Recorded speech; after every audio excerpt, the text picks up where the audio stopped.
जय हिंद, जय समाजवाद, जय हिंदुस्तान। आज 15 अगस्त है। तमाम जनता को 15 अगस्त की बहुत बहुत बधाई हो। हमने आज 15 अगस्त का पालन किया। हम जो है 10-12 लोग ने ही मिल के दो फीट पे खड़े रह के हमने झंडा वंदन किया, इसलिए कि मोदी जी ने जो लॉकडाउन लगाया है हमने उस लॉकडाउन का पालन किया। लेकिन इसका मतलब ये नहीं होता है कि लॉकडाउन का पालन एक ही इंसान करे और सारा हिंदुस्तान उसका आंदोलन करे। अभी हम देखे फेसबुक पे कि किस तरह से इसका लॉकडाउन का अनपालन हुआ है। पालन नहीं हुआ, अनपालन हो गया। हमने देखे एक एक जगह पे 250 लोग खड़े हैं, 200 लोग खड़े हैं और वो लोगों ने झंडा वंदन किया और उसका कोई ना एक्शन ना कोई रिएक्शन। मतलब इसका मतलब ये है कि आज हम हिंदुस्तान, हमारा 15 अगस्त हम इसलिए मनाते हैं कि आज हमने अंग्रेज़ों से आज़ादी पाई थी। लेकिन आज हमें ना अंग्रेज़ों से तो आज़ादी पा ली और हम अंग्रेज़ से तो आज़ाद हो गए। हमारे पुरखों ने खून बहाया, हमारी जनता का खून बहा और हमने आज़ादी पाई।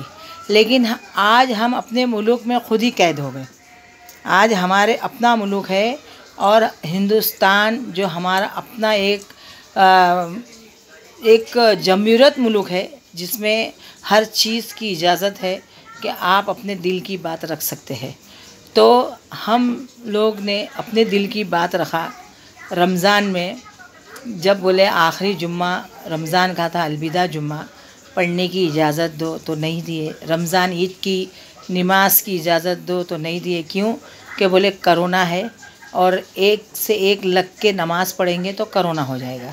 चलो, हमने पालन किया। मोदी जी ने बोले, हमने मोदी जी की बातों का पालन किया। उसके बाद बकरी ईद आई, कुर्बानी का टाइम आया। कुर्बानी के टाइम भी जो है यही मसला उठा।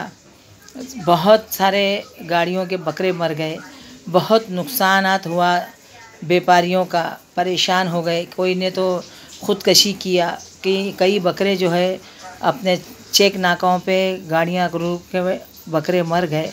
लेकिन फिर भी सब्र किया। लेकिन जब हमने बकरी ईद की भी नमाज का, जनाब अबू हाशिम भाई महाराष्ट्र के हमारे MLA अबू हाशिम भाई ने बहुत कोशिश की, बहुत मंत्रियों के पास आप गए, आपने सबसे दोहार लगाई कि हमारी जनता के लिए सिर्फ नमाज़ पढ़ने की इजाज़त दे दो। तो नमाज़ पढ़ने की इजाज़त नहीं दी गई। आज 15 अगस्त है, मैंने देखी, मैंने बाहर निकल के भी देखी, मैं फेसबुक पे भी देख रही हूँ कि एक एक स्टेट पे 100 लोग खड़े हैं। तो वहाँ कुछ ये नहीं हो रहा है। और आज कोरोना जैसी बीमारी इतनी बताई जा रही है, इतनी महामारी और इतनी भयंकर बीमारी है, वो इतनी भयंकर रूप से वो सामने आई है कि 60 हज़ार आज हिंदुस्तान में पेशेंट सामने आ रहे हैं। 60 हज़ार, 65 हज़ार, 25 लाख के टारगेट पर चले गए। 25 लाख लोग आज इस मुसीबत महामारी में गिरफ्तार है। लोगों के पास काम धंधे नहीं हैं, लोग परेशान हो गए, लोग घर से बेघर हो गए, घरों में खाना नहीं है, घरों में राशन नहीं है, लाइटों के बिल भरने का पैसा नहीं है, स्कूलों की फ़ीस का पैसा नहीं है। और जो घर में बीमार है और जो डॉक्टर लोग उस बीमार के साथ जो अत्याचार कर रहे हैं, वो तो कोई पूछने की बात ही नहीं है। उसका तो समझ लो कि कोई हिसाब ही किताब नहीं है। आज बीमार होना बोले तो इतना डर बैठ गया है लोगों के दिल में कि अगर अभी हम हॉस्पिटल चले जाएंगे तो हमको ना जाने डॉक्टर लोग कौन सा इंजेक्शन दे देंगे जिससे हम मर जाएंगे। तो घर में मरना पसंद कर रहे हैं, लेकिन दवाखानों में जाके मरना पसंद नहीं कर रहे, क्योंकि डॉक्टर अपने मुंह से बोल रहे हैं। जो एक डॉक्टर पकड़ा गया है उसने अपने मुंह से बोला मैंने 150 लोगों की किडनी गुर्दे निकाला, किडनी निकाला, ये निकाला, वो निकाला, 100 लोगों को मैंने मारा, तो अपने मुंह से सब उसने बोला है। तो लोगों के दिलों में डर बैठ गया है। कोरोना बीमारी आई है तो ये कोई मतलब अजूबा नहीं है। हर 100 साल में एक बीमारी तो दुनिया में आती है और होते रहता। लेकिन ये बीमारी को लेके आज सारे हिंदुस्तान में जो परेशानी उठी है, और जो परेशान बीमारी से ज़्यादा नहीं हुए, बीमारी से ज़्यादा परेशान नहीं हुए, ज़्यादा परेशान तो हुए डॉक्टरों के अत्याचार से, महंगाई से, काम धंधा नहीं होने से। इससे जनता बहुत परेशान हुई। जनता में कोई अकेले मुसलमान नहीं है। जनता जो है पूरे हिंदुस्तान की जनता, प्रधानमंत्री की जनता होती है। प्रधानमंत्री जो है ना सबका बाप रहता है। तो इसके लिए जो है ना उस चीज़ के लिए ये करना चाहिए, आप लोगों को एक्शन लेना चाहिए। और एक्शन सिर्फ मुसलमानों के लिए नहीं है, सारा हिंदुस्तान के लिए प्रधानमंत्री एक ही होता है।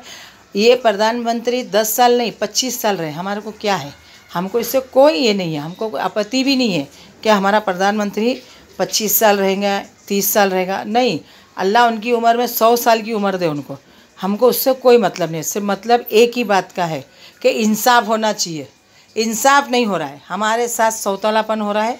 हमको इंसाफ चाहिए और इंसाफ के लिए हम लड़ेंगे, क्योंकि ये हिंदुस्तान जो है आज जैसा 15 अगस्त हम मना रहे हैं, आपके साथ कंधे से कंधा लगा के खड़े रह के झंडे को हम सलामी देते हैं। क्योंकि आज 15 अगस्त में हिंदुस्तान आज़ाद हुआ। क्या आज़ाद हुआ? हम तो खुद कैद हो गए।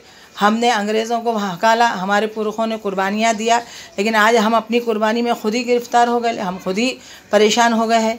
तो मैं यहाँ के हिंदुस्तान के हमारे सब के प्रधानमंत्री जनता के, उनसे मैं रिक्वेस्ट करती हूँ कि ऐसी कोई एक बड़ी फैक्ट्री खोली जाए जिसमें कम से कम 50,000 मज़दूरों को काम धंधा मिले, परेशान हालों की परेशानी दूर हो जाए, तकलीफ़ों की तकलीफ़ दूर हो जाए, मुसीबत ज़दाओं की मुसीबत दूर हो जाए।